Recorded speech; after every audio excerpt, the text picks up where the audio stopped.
இன்றைக்கி நம்ம class 10th chapter 1 relations and ஃபங்க்ஷன்ஸோட ordered pairs and Cartesian product பற்றி பார்க்கலாம். ரிலேஷன்ஸ் அண்ட் ஃபங்க்ஷன்ஸில் ஆர்டர்டு பேர் அப்படின்னா என்ன அப்படின்னு பார்க்கலாம். பேர் அப்படிங்கும்போது ஒரு ரெண்டு எலிமெண்ட்டை பேர் பண்ணுறது தான் பேர். ஃபஸ்ட்டு பேர் பண்ணிக்கிறோம். இப்போ எக்ஸ் அண்ட் ஒய் அப்படின்னு சொல்லிட்டு ஒரு பேர் எடுத்துக்கிறோம். எக்ஸ் அண்ட் ஒய்ங்கிற ஒரு பேர் எடுத்துக்கிறோம். இதில் ஆர்டர்டு பேர் அப்படிங்கும்போது எக்ஸ் அப்படிங்கிறது எந்த இடத்துல இருக்குது, ஒய்ங்கிறது எந்த இடத்துல இருக்குது. எக்ஸுங்கிறது ஃபஸ்ட் எலிமெண்ட்டாக இருக்குது, ஒய்ங்கிறது செகண்ட் எலிமெண்ட்டாக இருக்குது. இதுக்கு பேர் தான் ordered pair. A pair of element that have specific important for the orders of their placement. ஓகேவா? அது எந்த இடத்துல இருக்கோ அதுக்கு நம்ம தனியாக நேம் சொல்கிறோம்ல, ஃபஸ்ட் எலிமெண்ட் செகண்ட் எலிமெண்ட் அப்படின்னு சொல்கிறோம் இல்லையா, இதுக்கு பேர் தான் ஆர்டர்டு பேர். அப்படிங்கும்போது இங்கே பாருங்கள், X comma Y not equal to Y comma X. ஏன் அப்படின்னா எக்ஸுங்கிறது ஃபஸ்ட்டு எலிமெண்ட்டாக இருக்குது, இங்கே ஒய்ங்கிறது செகண்ட் எலிமெண்ட்டாக இருக்குது. ஆனால் இங்கே ஒய்ங்கிறது வந்து ஃபஸ்ட் எலிமெண்ட்டாகவும் எக்ஸுங்கிறது வந்து செகண்ட் எலிமெண்ட்டாகவும் இருக்குது. ஸோ இது ரெண்டு ஈக்குவல் அப்படின்னு நம்ம சொல்ல முடியாது. இதுக்கு பேர் தான் ஆர்டர்டு பேர். நெக்ஸ்ட்டு என்ன பார்க்க போகிறோம் அப்படின்னா கார்ட்டீசியன் ப்ராடக்ட். கார்ட்டீசியன் ப்ராடக்ட்டை கிராஸ் ப்ராடக்ட் அப்படின்னு சொல்லுவாங்க. ஸோ இஃப் கார்ட்டீசியன் ப்ராடக்ட் அப்படின்னா என்னென்னா, if A and B are two non empty sets. எப்போயுமே ஒரு நான் எம்டி செட்ஸை நம்ம எடுத்துக்கணும், அப்போ தான் நமக்கு ஆன்சர் வந்து கிடைக்கும். ஸோ நான் எம்டி செட்ஸ் எடுத்துக்கிறதுக்கப்புறம் then the set of the all ordered pairs a comma b such that a belongs to a, b belongs to b is called the Cartesian product of a and b. அதை எப்படி denote பண்ணுவோம் அப்படின்னா a cross b அப்படின்னு சொல்லிட்டு denote பண்ணுவோம். இப்போது a cross bயில் AB அப்படிங்கிற ஒரு பேர் எடுத்துக்கிறோம்.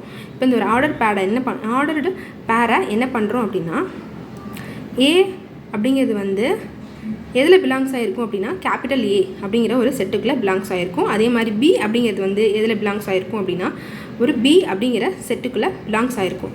இப்போது இது ஏங்கிற ஒரு செட்டு, இது ஒரு பிங்கிற ஒரு செட்டு. இது ரெண்டுக்கும் நம்ம கார்ட்டீசியன் ப்ராடக்ட் எடுக்கும் போது எப்படி எடுப்போம் அப்படின்னா, இங்கே பாருங்கள், ஏ கிராஸ் பி அப்படிங்கும்போது இந்த மாதிரி தான் எடுப்போம். ஸோ 1, 2, 1, 3, அடுத்து 3, 2, அடுத்து 3, 3, அடுத்து 5, 2, 5, 3, இப்படி தான் எடுப்போம். இதுக்கு பேர் தான் Cartesian product of A cross B அப்படின்னு சொல்லுவோம். அடுத்து இன்னொன்று என்ன அப்படின்னா, இங்கே எதுக்காக டூ நான் எம்டி செட் எடுத்துருக்கோம் அப்படின்னா, எடுத்தோன்னா இந்த மாதிரி நமக்கு கிராஸ் பண்ணும்போது ஆன்சர் கிடைக்கும், ஒரு செட்டு கிடைக்கும். ஆனால் எம்டி செட் எடுத்தோம் அப்படின்னா நமக்கு எம்டி செட்டு தான் கிடைக்கும். கார்ட்டீசியன் ப்ராடக்ட்னா என்ன அப்படின்னு சொல்லிட்டு புக்கில் என்ன சொல்லியிருக்காங்க, அதுக்கு ஒரு எக்ஸாம்பிள் கொடுத்துருக்காங்க, அது எக்ஸ்பிளைன் பண்ணுறேன் எப்படின்னு சொல்கிறேன். இப்போது என்ன சொல்லியிருக்காங்கன்னா, let us consider the following of 2 sets. ஒரு 2 செட் எடுத்துருக்காங்க. ஏ அப்படின்னு சொல்லிட்டு ஒரு 3 வெஜிடபிள்ஸும், பி அப்படின்னு சொல்லிட்டு 4 ஃப்ரூட்ஸும் எடுத்துருக்காங்க. ஸோ என்னென்ன எடுத்துருக்காங்க அப்படின்னா, கேரட், பிரிஞ்சால், லேடிஸ் ஃபிங்கர், அடுத்து ஃப்ரூட்ஸில் வந்து ஆப்பிள், ஆரஞ்ச், கிரேப், ஸ்ட்ராபெரி, இது ஃபுல்லாக எடுத்துருக்காங்க.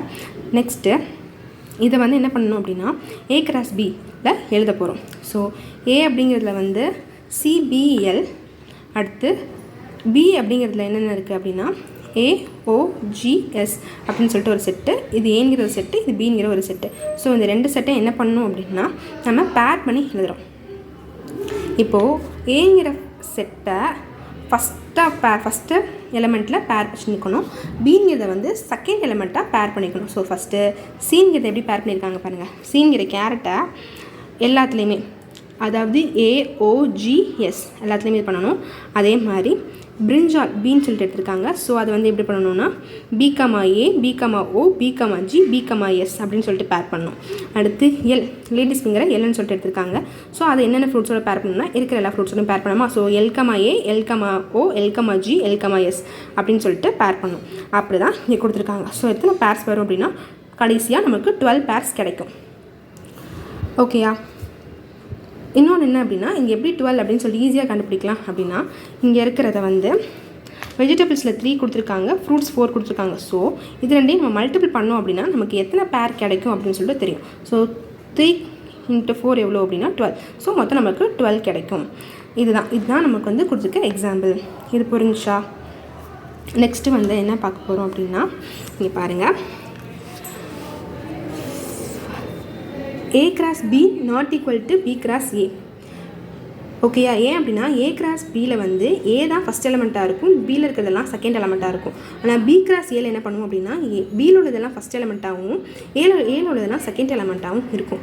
ஸோ அதனால் இது ரெண்டும் ஈக்குவல் அப்படின்னு சொல்லிட்டு சொல்ல முடியாது. ஆனால் இதில் இருக்கிற நம்பர் ஆஃப் ஏ கிராஸ் பியும் நம்பர் ஆஃப் பி கிராஸ் ஏயும் ஈக்குவலாக தான் இருக்கும். ஏன் அப்படின்னா A இன்ட்டு பியில் இருக்கிறத வந்து ரெண்டையுமே நம்பரில் பார்த்தோம் அப்படின்னா எத்தனை நமக்கு ஃபைனல் பேர் கிடைக்குதோ அது ரெண்டுமே ஈக்குவலாக தான் இருக்கும். அதோட நம்பர் ஈக்குவலாக இருக்குமே தவிர உள்ளது வந்து ஈக்குவலாக இருக்காது. அதாவது 2,1 நாட் ஈக்குவல் டு 1,2 இதுதான் மீனிங். ஓகேங்களா? அதனால தான் இங்கே நாட் ஈக்குவல்ட்டுன்னு சொல்லியிருக்கோம். ஆனால் இதுவும் ஒன்று தான். இதையும் என்ன சொல்லும் அப்படின்னா, இது ஒரு செட்டில் இருந்துச்சு அப்படின்னா இது ஒரு செட்டு தான், இதையும் ஒரு செட் அப்படின்னு தான் சொல்லுவோம். ஸோ நம்பர் வந்து ஈக்குவலாக வரும். ஸோ 1 1 அப்படின்னு சொல்லிக்கலாம். இங்கே வந்து